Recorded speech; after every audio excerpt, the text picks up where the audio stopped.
bricks on the screen, healthcare in between. Physics, art, math got us down this path. Historical tales come alive, where science and stories dive. Blended facts with heart, knowledge from the start. Need bridge blues we sing to the future memory. Health and science in the mix. Need bridge got the fix.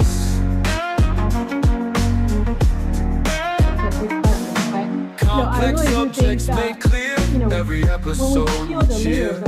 Ramona leads the way, explaining day by day. In the world of digital streams, turning knowledge into dreams. Through the tales of old, new stories unfold.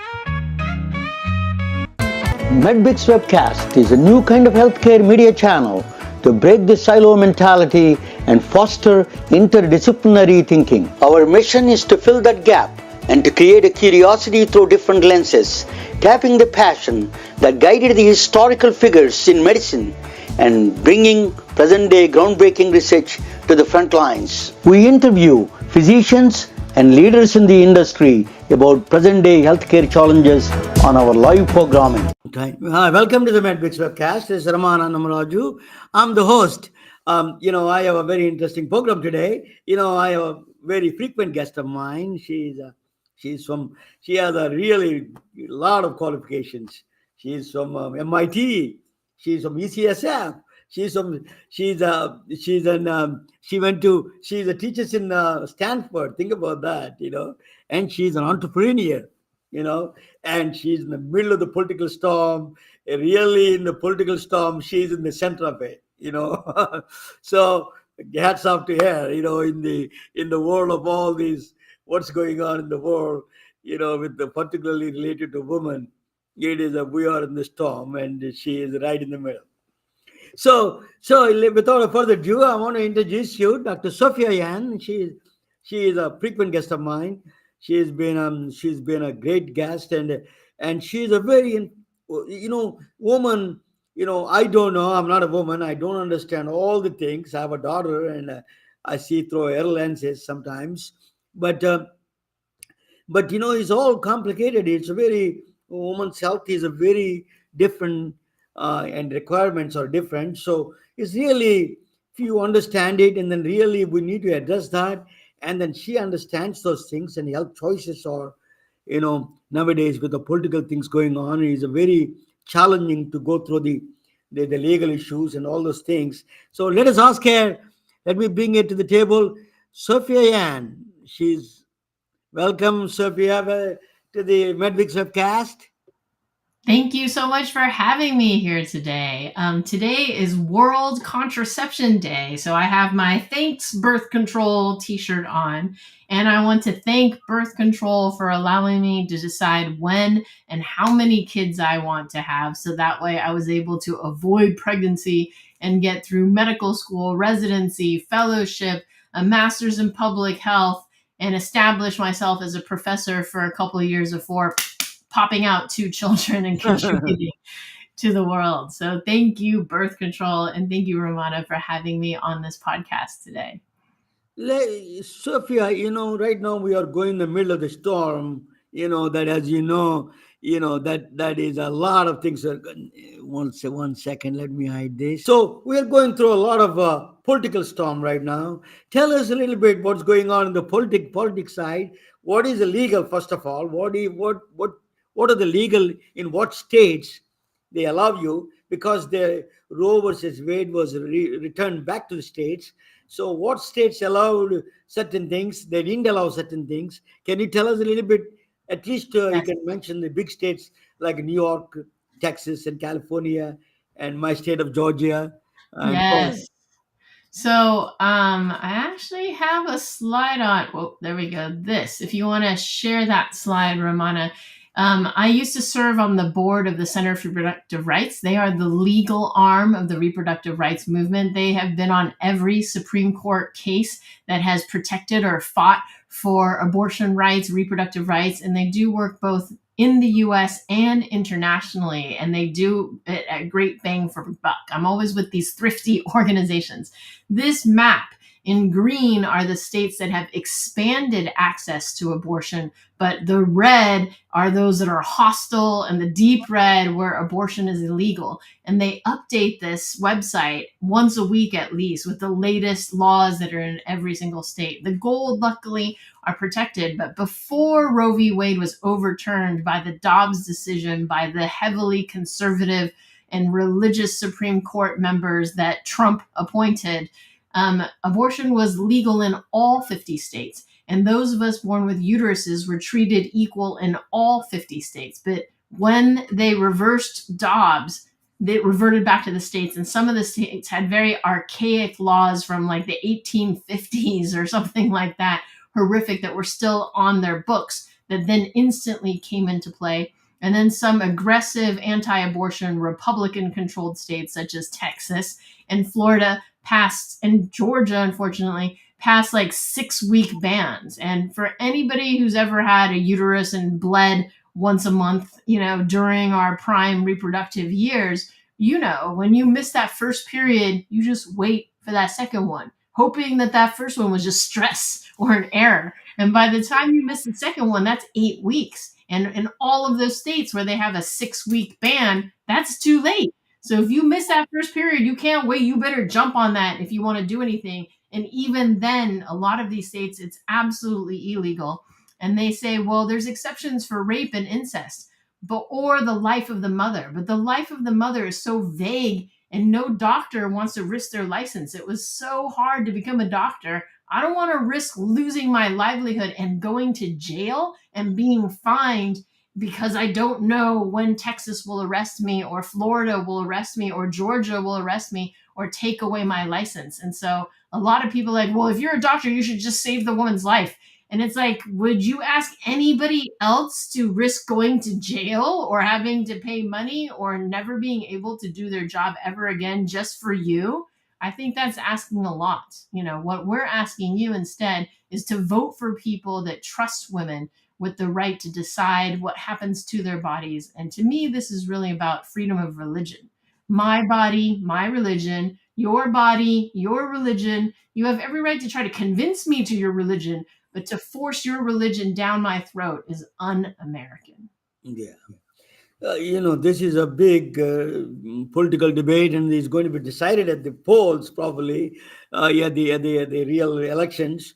So what do you think the woman should, with the given situations, what are the options they have at this time? So it's really, really important that everyone knows all of their birth control options and that you, quote, optimize your birth control. The whole reason I started Pandia Health was to make sure no one ran out of birth control on our watch. And one of the top reasons why people don't use their birth control pills, patches, or rings is they didn't have it in their hand. They didn't have time to run to the pharmacy while the pharmacy was open. And even if they got to the pharmacy 8 days ahead of time, then their pharmacy benefits manager's like, you have to come back tomorrow. And you're like, but I'm here now. I have work tomorrow. I have to pick up the kids. I have meetings. I don't have time to come back tomorrow. Sorry, you got to pay for it. And it's like, And so the whole point of Pandia Health is we will poke your insurance and be like, can I fill it yet? Can I fill it yet? How many can I fill? Let's fill a lot of this. And we also want to make sure you don't run out by saying, oh, your prescription is going to run out in 2 months. Go see your doctor. Get a renewal. Go get a refill. So make sure you are on good birth control, because now if your birth control fails, you don't have the option in a lot of these states. And then the other one is know about the website, plancpills.org. It delivers to all 50 states medication abortion. There is Dr. Gompertz in the Netherlands. She'll write the prescription and then they'll send the medication from India so no one in the US goes to jail. They have free medical advice. They also, if you pay for it, it's a nonprofit, but it costs money to use the websites that they list on there that they've tested to make sure it's safe. It's about $100 for for a medication abortion, you can get the pills ahead of time and just have it sitting in case of emergency, in case of, God forbid, a sexual assault, and just take it. One thing that my friend who started the website is kind of brilliant is that if you don't check a pregnancy test, then you were never pregnant and it wasn't an abortion. So if you miss your period and you just take the medication abortion pill to make your period come regularly, you never checked a pregnancy test, it never was an abortion. It was just you taking medicine to make your period come on time.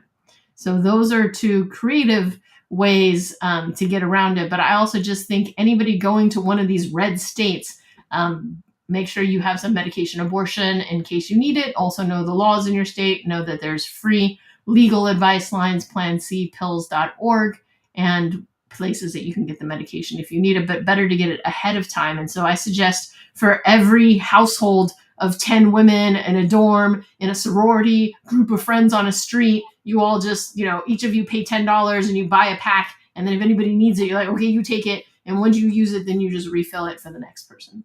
Oh, that's a good idea. So just sorority kind of thing you're trying to do. Let me ask you a question. What are the, all insurance companies pay for the both for the abortion, the birth control pills and abortion pill, both do they pay? So, thanks to the Affordable Care Act under Obama Biden, so that's what happens when you vote for Democrats. They believe in health care. They passed a law that under the Affordable Care Act, any insurance has to cover any FDA-approved birth control with no copay, no deductible, unless they get a religious waiver. And the most famous one you all might have heard of is Hobby Lobby or the Catholic Church. And unfortunately, the Catholic Church controls Jesuit colleges such as Georgetown or USC, I believe, or Santa Clara University. You would never know they're religious on their names. At least I didn't. But because they are not required to cover your birth control with no copay, no deductible. With respect to abortion, 85% of insurances cover abortion, private insurance, but 15% don't. And so it should be covered, though if you're doing this telemedicine abortion, they're taking your credit card and then you can deal with your insurance and see if you can get reimbursed. And perhaps if it's illegal in your state, then they're probably not going to cover that because then they would be condoning illegal behavior in your state. That includes Medi-Cal and public health, public aid programs are all public for aid. birth control. Yes, it's always been in the government's interest to pay for birth control rather than the consequences of not birth control. Because if you don't give people birth control, what happens? You have unplanned pregnancy, and that costs society a ton of money. They've done research for every $1 that government spends on birth control, it saves 7. For every $1 that private insurance spends on birth control, it saves 4. So it's economically smart to invest in birth control to prevent unplanned pregnancies because they have to cover the pregnancy and then the pre and postnatal care, the ultrasound, all the blood tests, giving birth. Like one vaginal birth is $10,000 just for the hospital, not all the prenatal care and all that stuff. And then one C-section is $40,000. And again, not including the prenatal care visits, ultrasounds, blood tests, and then the baby and all the well checks afterwards. Just that one event. I'm a politically neutral, but what the other argument is, they say that pro-life, they want to do life to be flourished. That's what we want to advance life. That's what their argument is. But it's all up to the individuals. So, I leave to the politicians to decide on that kind of game. Let me ask you a question so let us talk about a little bit about birth control pills. What are the things available? And you can do some presentation on it. Probably you want me to bring the if you could bring up the slide, that'd be great. So this slide, I think every physician and every provider and every educated human should know this if you're heterosexual. If you're homosexual, you don't need to know this. But if you want to be educated, you should know this. This is the CDC effectiveness of birth control chart going from most effective to least effective.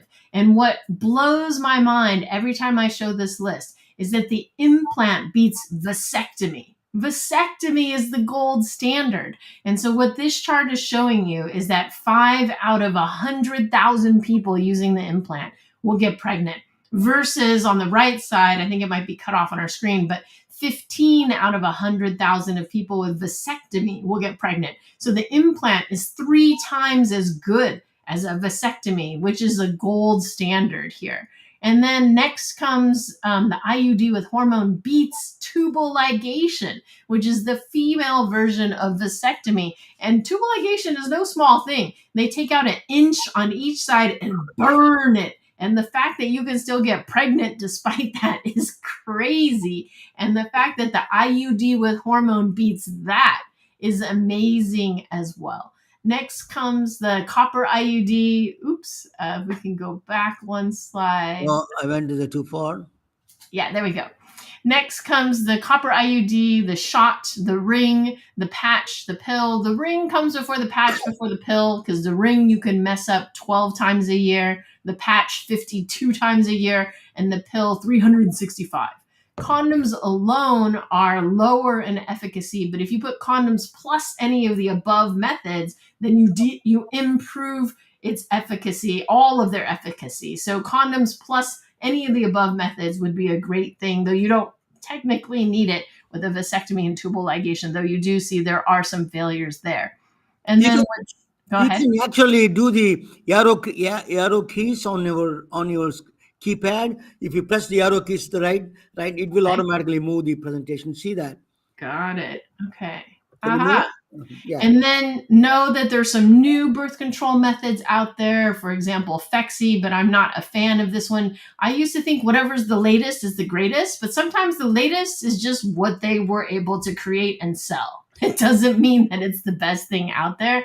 15% of people using Phexxi will get pregnant versus spermicide, but the most damning thing about Phexxi is that it's $353 for 12 doses, and you have to use it within an hour of having sex, and you have to put a new dose every time you had sex. And if I recall, when I was 20, I was having sex like 2 or 3 times a night. So that would be $100 anytime I had sex, which is way too much for sex. And for a 15% pregnancy rate, I would not do that. Yeah. So that's a dose. You got to take it just every time you have sex. You have to put it up your vagina every single time you have sex. God, that's a lot of work. Yeah, it's not a fan. There is an over-the-counter pill, and it is the most effective thing you can get over the counter. However, I want to tell you the formulation was approved in 1973, probably before many of you watching this, if you're younger, were even born. And then it was taken off market in 2005. Not because it did anything horrible, because everything else was better. And so if you have access to a prescriber, Pandia Health, we can prescribe in 15 states, and we encourage birth control tourism. So example, we're not in New Jersey and Connecticut, but we are in New York. We are in California, Florida, Texas, Nevada, some of the swing states, Georgia, Michigan, Minnesota, maybe. I can't remember all 15 because that's a lot of states for me to remember, but we encourage birth control tourism. If you can get a prescriber, then we can prescribe you all 40 different birth control pills, the patch, the ring, and sometimes a shot if you want, versus only this one pill you can get over the counter. And important as a public service announcement that this pill is very particular. So the progesterone only pill, the O pill, is particular in that if you are late by 3 hours taking this medicine, and if you're flying from California to New York to California, any flight longer than 3 hours, or if you watch the movie Oppenheimer and you are late by taking your pill, then you are literally screwed if you had sex in the past 5 days and there's still sperm running around, because then you are at risk of pregnancy. And then if you didn't do that, you still have to wait 2 days before you have sex while the hormone builds back up, or you at least have to use condoms, which you should be using anyway. But I think most people don't realize this 3 hour window. Otherwise, you risk getting pregnant. So that's not the best thing out there, even though it is the newest thing. It is the best over-the-counter option, but if you can get a prescriber, please get your other options, which are better. So And there's not one thing fits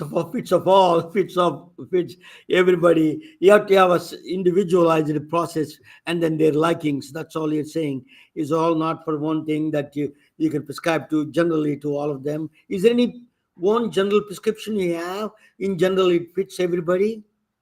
so I would say that, what we're taught in medical school is prescribe this particular birth control pill. And Yeah. as a woman of color, Asian, Black, Latina, spoke to my fellow Asian, Black, Latina doctors, and we're like, oh yeah, that pill they're teaching us to prescribe everybody across the nation in medical school does not work for our people. It works if you're a Caucasian female that wants to bleed every month.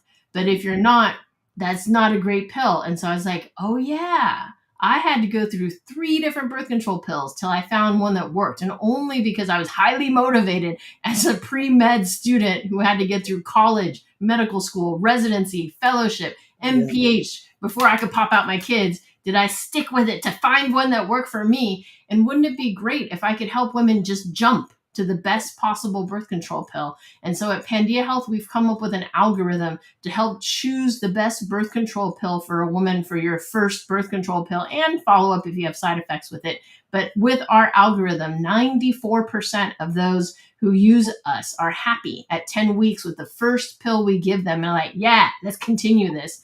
And then 82% of our patients are still with us at a year versus the standard 55%.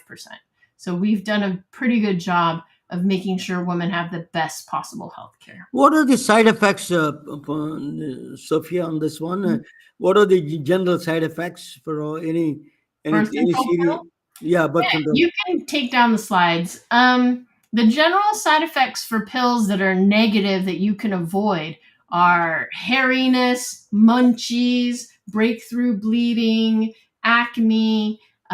Though the research has shown that any birth control is better than no birth control pill for acne, because when you are without birth control pills, your hormones are up and down, and that's what's causing the acne, the imbalance in hormones. And by putting you on the birth control pills, we smooth out your hormones. But also, when you increase the synthetic estrogen in your blood, it causes the sex hormone binding globulin to go up. That binds the testosterone, and that decreases your acne. So yeah, okay. I put your website there, Pandia Health, under your name. Is that right? Did I make Thank it right? you. Perfect. Yeah, pandiahealth.com. So they tell us a little bit about. So you covered most of the states. You have how many states you have a presence right now? 15 states. Big states. Texas. You covered all major states, right? All In the big states. But all here, the I have the list. Let me read it out for you just for fun. okay. Here Yeah, we please. go. No, Let me it's not find fun. it. It's really serious Here because I we go. got relatives in all the states. Yes. We are in Arizona, California, Colorado, Florida, Georgia, Illinois, Michigan, Minnesota, Nevada, New York, Ohio, Oregon, Pennsylvania, Texas, and Wyoming. And again, we encourage birth control tourism. So as long as you can put your foot in one of these states, like I learned that Maryland is just 30 minutes away from Pennsylvania. So put your foot in Pennsylvania and say, I am right now in Pennsylvania. Then our doctor in Pennsylvania can legally write you a prescription, and then we can deliver to all 50 states. Okay, so they can deliver to their state, but they as long as they call from the state, they are visiting that state and they are Yes. in that state, Then right? we can prescribe. And we only need you to get there once a year. Okay, let us talk about a little bit about what else you want to talk about. Birth control pills. Abortion Yes. pill. That's kind of a controversial, but they say something about it. I am not. I don't want to be into the politics of that. But at this time, in the middle of the politics right now, we are Well, I in. really think it's important for people to realize that 70% of those people on the birth control pill patch ring are on it for non-contraceptive benefits as well. And the number one cause of missed school and work in a woman under the age of 25 is heavy, painful periods. Yeah. So many women go on the birth control pill, not for contraception. If your religion is not into that, they're on it so that they can go to work. so they can function. Because once a month, they have horrible pain and lots of blood loss, causing anemia. Some of them have endometriosis. Some of them have polycystic ovarian syndrome. Some of them are using it for acne. So the fact that the Republican Party is trying to slippery slope to outlaw birth control is ridiculous, because if you take that away, what am I going to treat my polycystic ovarian syndrome, which affects 1 in 10 women? What am I going to treat endometriosis, which affects another 1 in 10 women? And then how am I going to decrease the risk of ovarian cancer? The only way to decrease a person's risk of ovarian cancer who was born with ovaries is to take out the ovaries, which we don't recommend unless you're postmenopausal and you don't need them and you happen to be in there anyway. But by going on the birth control pill, patch, or ring for 5 years, you decrease your risk of ovarian cancer by 50%. And then lastly, we're using birth control in the perimenopausal stage, which is leading up to menopause, where your hormones like blah, blah, blah. And that's why you're having the hot flashes and the night sweats. And if we take it over with birth control and smooth it out, you don't have the blah, blah, blah. And so if you take that away, what am I going to use to treat women? This works. Please don't touch medicine. Leave it to the physicians. Keep politics out of medicine. But right now we have to be very aware that one party supports birth control, one party supports low-income women and children, and another party does not. Now, let us talk about a little bit more about not only you do this, you do the eczema and all this skin allergies tell us a little bit about eczema and all the skin disorders that you were talking about. So at Pandia Health, we also do acne. It's because I have an adolescent medicine background. And so acne is very simple to treat. Ask anybody, even the founders of Proactive, who've now, I think, opened a new company. I forget the name, Aiden or something like that. But anything we can prescribe beats anything you can get over the counter, because a retinoid, tretinoin, is fundamental to treating acne. The causes of acne are: 1, your cells are sticky and they're blocking up the pore. 2, the pore is spewing out oil. 3, there are bacteria. And 4, maybe inflammation. And so when you use tretinoin, a topical retinoid, generic, you can take care of it. Makes your pores smaller, it makes your cells less sticky, and it turns over your acne faster. It doesn't help with the bacteria. The bacteria, you have to use benzoyl peroxide, or if you need stronger, then topical antibiotics or oral antibiotics. But anything a doctor can prescribe beats anything that you can get over the counter. And so at Pandia Health, we also do acne. And then I hit menopause. All my friends are like, menopause. And I'm like, no, let's talk about acne. Okay. Because the reason is I come across a lot of young women there. I don't come across, but my daughter is a friend. She always talk. My daughter told me several times she had all her friends suffer all these things, and the constant complaint and the self-confidence they go through acne problems. Yes. This is a very common thing. I didn't know this, how common that is among young women. There's a very big common problem, the acne is. So is there any how do you address this massive problem, and when to address when is a serious problem this is? Yes. Do you have some roadmap? 80% of people will be affected by acne, generally as they go through puberty, and another 10% will continue on to adulthood. Those of us who cycle every single month, some of us are affected. Our hormones are obviously affected, and sometimes the testosterone outweighs the estrogen, and that's what puts you at greater risk for acne. Another thing that puts you at greater risk for acne is something that affects 1 in 10 of us born with uteri, called polycystic ovarian syndrome. So if you have irregular periods, acne, and hairiness, please see a doctor and ask them to check you for polycystic ovarian syndrome, though the treatment is birth control pills, plus maybe some metformin. For the acne, how do you know when you need to see a doctor for acne? If you try the over-the-counter, first line would be benzoyl peroxide wash or soap. Generally, do not recommend higher than 5% gel, But for soap and shampoo, I don't even know how it works because the water should really dilute it. So I don't care what strength you do. But for the topical gel, no greater than 5%, because they've shown at 10%, it doesn't work better. It just has more side effects. Once you've failed the benzoyl peroxide, there is adapalene that you can buy over the counter. Or Most of them fail. What is success rate on that one? A lot of I've seen that is a persistent this acne problem is yes. in general, right? And Yeah. I would say that if you fail benzoyl peroxide, go see your doctor. You don't necessarily have to see a dermatologist. Your primary care doctor should be able to handle 80-90% of acne, but they may not feel confident. They may not have experience. Certainly an adolescent medicine specialist, if you're under 18, should be confident and able to do that. And any academic center will have an adolescent medicine specialist, but not everyone has that. And so maybe just call your doctor's office and be like, do you feel comfortable treating acne? Otherwise, go to the dermatologist. Otherwise, refer me to the dermatologist, depending if you have HMO or PPO. yeah, primary care should be trained on this one a little bit. At least they need to be exposed on that in this one particularly, because so many young women, a lot of women having this problem, and girls, and it affects their confidence in general. That's a bigger thing. And Let's talk men, about the other parts of the other spectrum, other end of the spectrum, menopause. yes. So So let's talk about that. Yeah.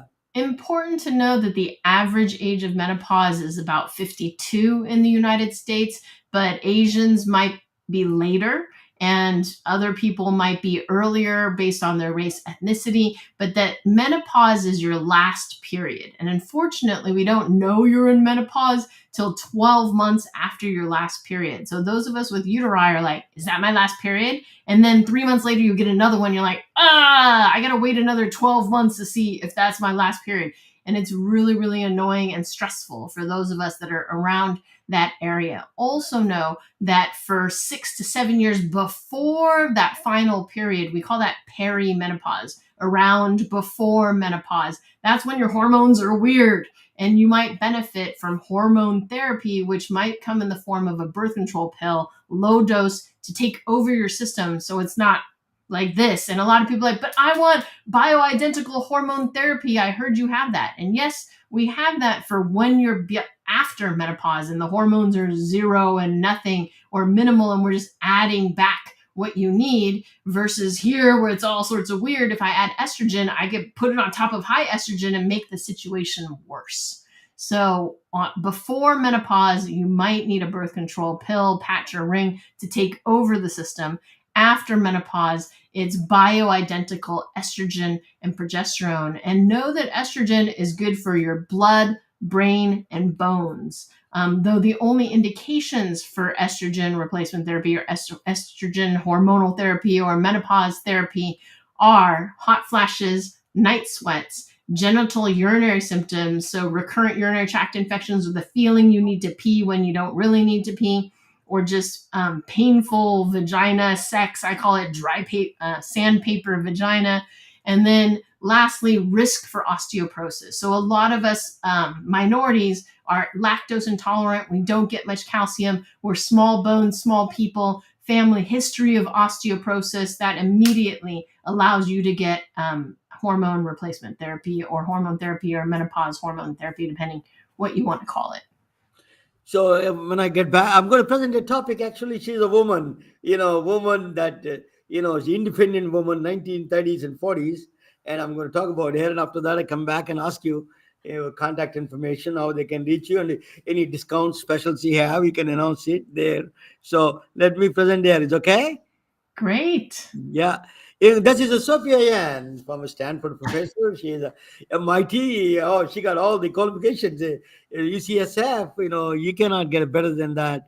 Any advice. That is the best advice. All women should seek her advice.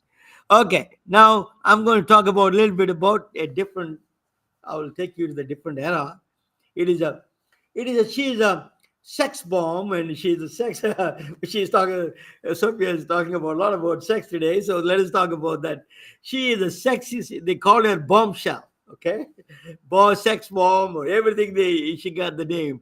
She is a 1940 Hollywood star. She's one of the famous stars. I tell you about that little bit in a second. Who is she?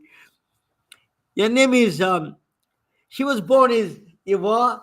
That is let me. Her name is Hedwig Eva Kessler. Her name Maria Kessler. She was born in 1914. She was born in Vienna, Austria. Most beautiful woman, stunning girl. At the age of 12, she won the beauty contest, and she's a yeah, so she's a very well. She came from a very rich family, Jewish family. She is a father is a banker, and mother is a concert pianist in Vienna. Think about Vienna. Vienna is a center of music. She has mother is a concert pianist there, and she has a private tutoring. She came from a very wealthy family, and she's very curious, and she used to spend a lot of time with her father. And then father used to talk about technology of that time. It's not the internet and all those things that you're talking about, AI. They're talking about printing technology, steaming engines. Is always talking with his. That's the only daughter they have. They don't have a brother or sister. So that's what she is talking about. He's very fascinated about technology at that time, and he was talking with her. And so she's a very curious girl. During the time she won the beauty contest in Vienna, but she was then after that. Actually, what happened is that yeah. So let me yeah. So some Czechoslovakian film director found her in Vienna, and then took her to Czechoslovakia and put her in the. She was hardly 18. She was in the nude film. She acted in the nude picture, first nude picture that's called Ecstasy. Name it sets, and she became a 1933. Think about that. She came in the 1933, right in the close to the Vatican. The nude picture came out. The whole sensation. She was probably, all the religious jealots are all up in the air. 1933. So she became a world. All the guys are all. She's a well known, and she already everybody knows her. She became the picture is banned in several countries, but she was a popular, and by black market, and everybody is buying and seeing her picture. She's a stunning, she's a really bombshell beauty. She is. So what happened is that then she moved to, and the this is during the time of MG. She went to London for acting, modeling career, and then MGM found her in the MGM in 1937 or 30, around that time. He found her MGM studio. Leon Meyer found her in there, and then he took her to the Hollywood. Actually, that is where she moved to United States. Then Hitler was actually 25. Hitler was born in Austria. You know that he's not a German. Actually, he's Austrian. He was born in Austria, and then he was 25 years senior than her, and then he invaded Austria. He moved to Germany, and then came back and invaded Austria, his own country. He invaded, and then by the time her father died already by the time, and mother. So Maria Kessler moved to the United States, and then changed her name to Hedy Lamarr. But before she changed her name to Hedy Lamarr, she brought her mother back to United States, because right in the after the Hitler invaded Austria, and she thought that the persecution to the Jewish people, so she went there and somehow got her mother back to United States. So she became she became a very sensation in Hollywood. She became Hedy Lamarr. I don't know how the names they came up with this. MGM came up with the name Hedy Lamarr, and then from a Eva Kessler to became a Hedy Lamarr, and then she acted with Clark Gable, and one of the famous actors during a time 1930s and 40s. She's a very famous actress. She acted in a lot of runaway hits.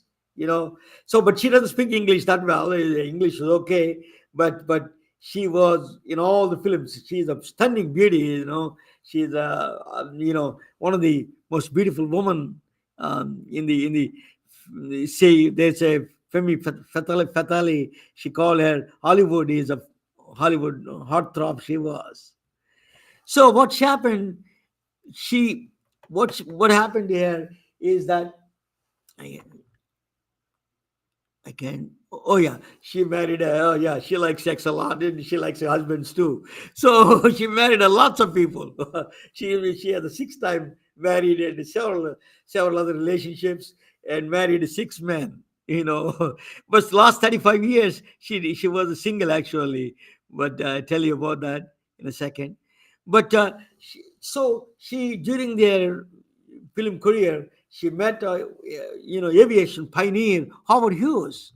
Howard Hughes is a big in the airplanes. You know that he was a big in building planes and all those things. So she met him.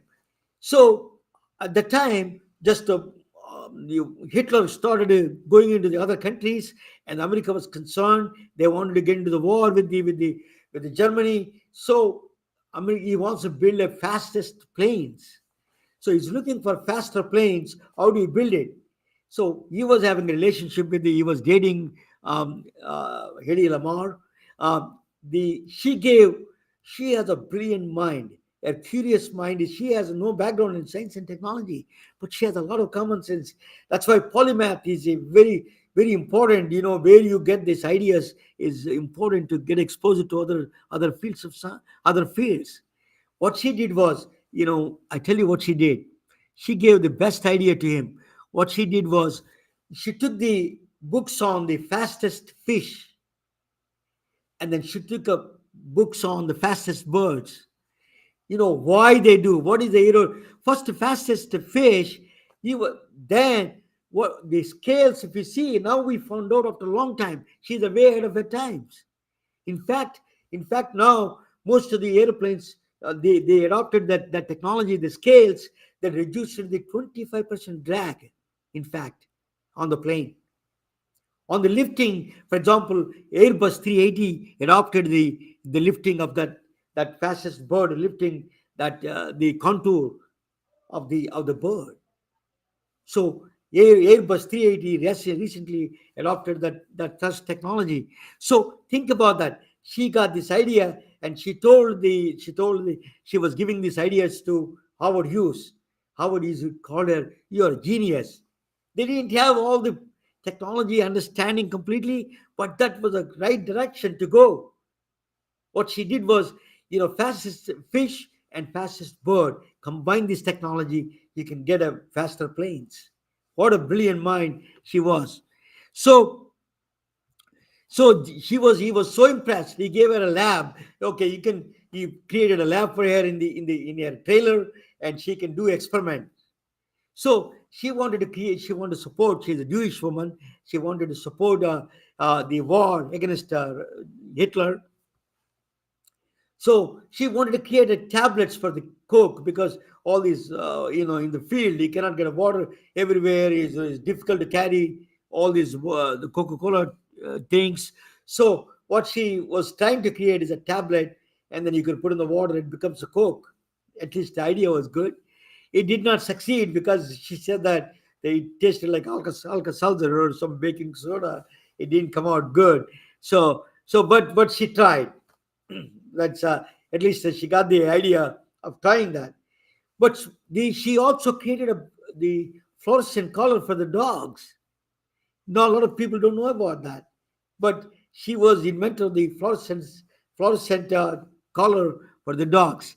So she was always very innovative woman. But the mother of inventions came the next. This is the complex invention she came out. I tell you what that is. If I can, I think 1 second. I can't see this. Yeah. So yeah, George. She met the George, and she was dating a guy she met in the party, and his name is George Antheil. George Antheil is a bad boy of music. there during the time 1940s. Bad boy music means he's playing the jazz music or something. I don't know. He's a very eccentric guy. He lived in Paris. He's from New Jersey, Trenton, New Jersey, but he was a party guy. So he created a ballet mechanic. It's a robotic orchestra created in Paris, in fact. And he brought to United States, but it was not all matched up very well. But that beats, that piano, it's hopping piano, it's automatically all the things, pneumatic pressures they use delays techniques to pneumatic pressures. So he created a complete ballet mechanic. He produced an album with the robotic orchestra, so nobody there, it moves automatically. He did that in 1940s, 90, at the late 1930s and 40s. So she saw that. That is one of the polymath thinking. You won't believe that's what they think. Polymaths think. She thought that there was a problem in the World War II. I tell you what the problem is. The problem is World War II. The United States ships, they're trying to target the German ships, German Navy ships. So they use the torpedoes. Torpedoes, you have the radio communication there. It is a guided missile. Basically, is a guided missile in the air, but it's a guided in the sea.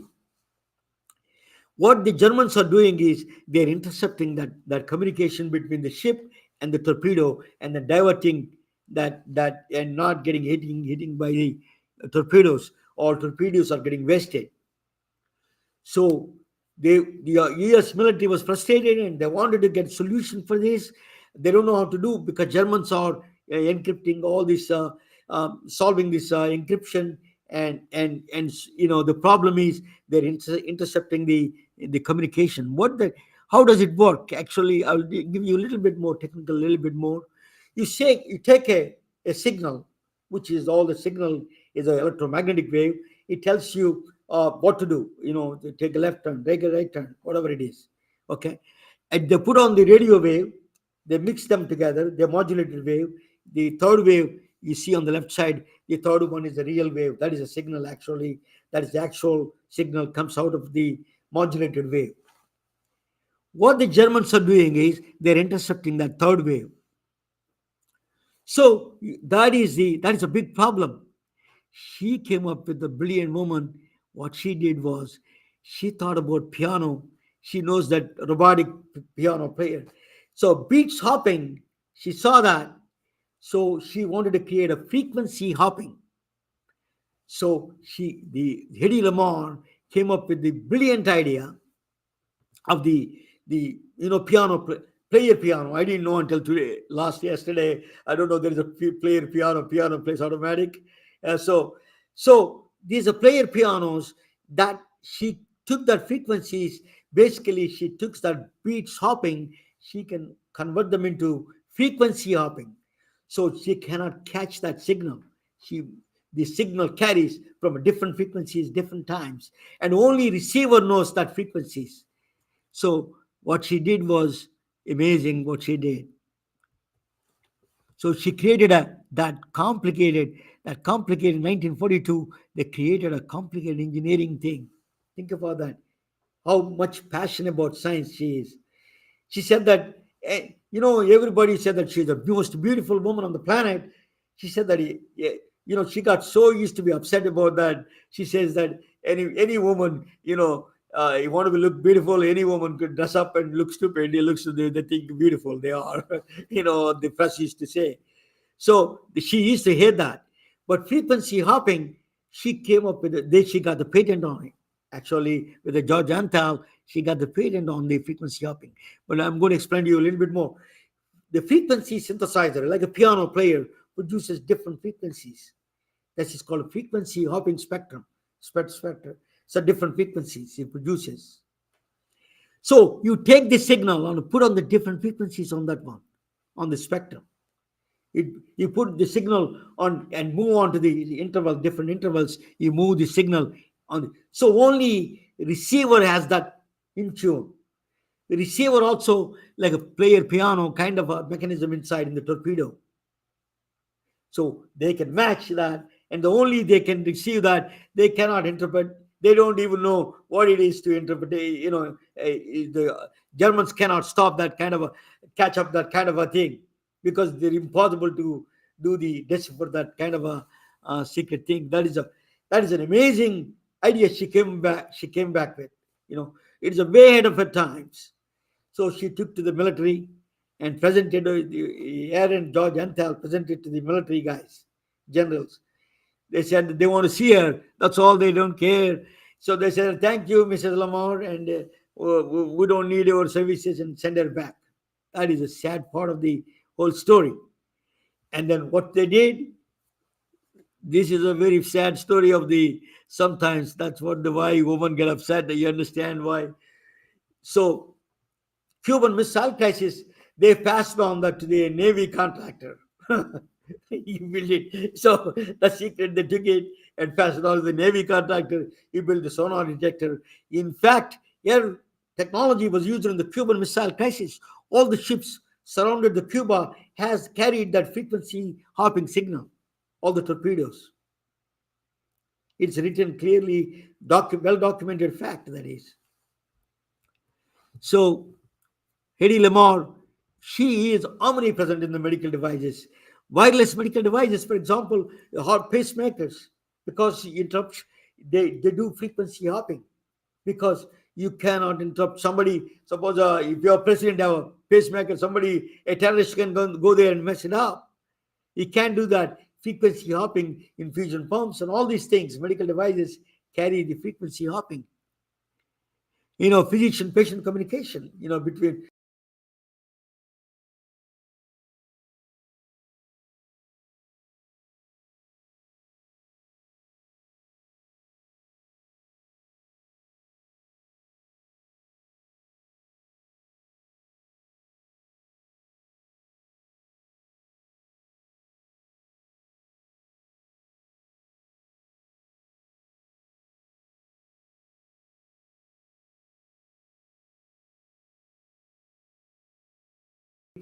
Can you hear me?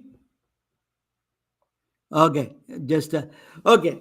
So this happening is sometimes I lost this connection. I got to find out. I'm going to find out who is that doing that. Is something strange, but telemedicine. She was doing the wireless. The telemedicine is a very popular medical sensors network. All the medical sensors, remote patient monitoring, all the sensors use frequency hopping network. Here, invention. Bluetooth, all the Bluetooth healthcare networks are depend on the FH. This is called FHSS spectrum. They call frequency hopping spectrum. So after that, she is a. So you want to be specific? I can tell you, Accuson freestyle ultrasound machine uses actually the frequency spectrum hopping spectrum. FHS frequency hopping technology. They use the one she invented. They use that in the free all the ultrasound to get the images. Medtronics, for example, continuous. Yesterday, I was talking with Roger Royce about the continuous glucose monitoring. That is, they use specifically FHS spectrum, frequency hopping spectrum in the Medtronic the lab. The what is that called? The unit is called I forgot, the Guardian. The Philips Lumify is another portable ultrasound, focus ultrasound, portable ultrasound. They use that same technology. And the Zebra RFIDs, all RFIDs, they use FHS frequency hopping technologies, because that is, we all go to this remarkable woman. She got valued. She was, you would like that, Sophia. She was valuation they did recently, $30 billion, but she got none, though. Unfortunate, right? She has none because her patent is expired, and she is valued at $30 billion. So she was Electronic Frontier Foundation gave her the Pioneer Award. Electronic Frontier Foundation. These are all nerdy kind of AAA, IEEE, which is the most conservative organization, engineering organization I know of. My brother is a part of the member there. They don't even talk. If you are not a pure nerd, they won't even touch you. They call her her invention is a milestone. National Inventors Hall of Fame. They gave her the induction into the National Inventors Hall of Fame. What a remarkable woman she was. Her passion and her interest in science. So she died in Orlando, Florida, in Castleberry, at the age of 86. She moved on from Hollywood to back to Florida. She lived a very peaceful life and a very simple, modest house, and that is actually the van that is carrying her body. That is the final listing. She died at the age of 86, but that is a sad part of it. That is, she is one of those remarkable woman that we need to, so actually Eddie Lamar movie, the Bombshell, that is a American Masters, PBS produced a Bombshell, is called a documentary produced by PBS, is called Bombshell.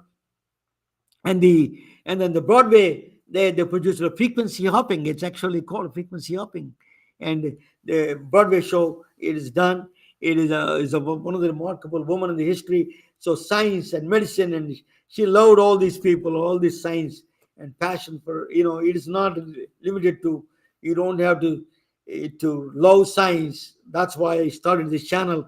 Love science. You can be anybody can start that. Anybody can really learn everything about it. That's a great thing about these kind of people. Thank you for listening. And what do you think? Sophia? Thank you so much for teaching me about Henny Lamar and frequency jumping. I had never I've heard her name, but I never realized what accomplishment she's had. I definitely am a fan of any she heroes and learning more about she heroes, and I appreciate you always highlighting the she heroes that are here in the world. Yeah, particularly, you are a hero yourself. To be honest with you, you're one of them. You're breaking a lot of new grounds. And let me put this. Yeah. So you're breaking a lot of grounds, and you're helping the young people of this world. So tell us, pandiahealth.com is your website, right? That is right. You can also find us on YouTube. You can find us on TikTok. You can find us on Instagram, sometimes on Reddit, but most often on TikTok and Instagram and Facebook, and definitely YouTube as well. Just check us out and share us with anyone who wants the best birth control care, expert menopause care, and acne as well. So what is Pandia means? I wanted to ask Great you. question. Yeah. Pandia is the Greek goddess of healing, light, full moon, because we're all about women's empowerment. And then I came up with the definition because people kept misspelling it. Pan is every, and dia is day. So we want to be with you every day from age 14 throughout your entire life. That's good. That is the greatest service that you can provide to the woman of the world. It is really, this is service. I think we need a heroes like you all over the world. We need it. It's really advocating, particularly in India, in rural areas. I used to remember how difficult to express. I lived in a small village in India. I remember people going through menopause, and it was silent suffering. I seen so many people, because they can't even tell. There's a lot of taboo around it, stigma Yes. around it, Yes. and they were suffering. I didn't know that at the time. I was a kid. My father was a doctor, and he was paying attention, but it was serious problem. And 50% of the population is women, right? Yes. So we don't have enough resources. We don't have enough education there to address. Is that we need a lot more people like you, and like Hedy Lamar, advocating all the sciences to the world. Thank you so much, Yapan. So what do you do? What are you doing nowadays? What is the next plans, or anything good? Anything big coming up from your Pandia Health? Pandia Health just continues to go on. If anybody wants to invest, definitely come our way. We also have Pandia Health Birth Control Fund that people can donate to. I will be at the health conference in Vegas in October, as well as my CEO and COO, sharing Pandia Health with people there. And anybody that wants to partner with us to help get out the word or get the best possible birth control and menopause treatment to women, we're always, open to that. And I want to thank you, Ramana, for always being such an ally of women, because we can't do it alone. We need the men to help as well. Thank you so much. It's an honor to have you anytime. You're a great guest, and I'm always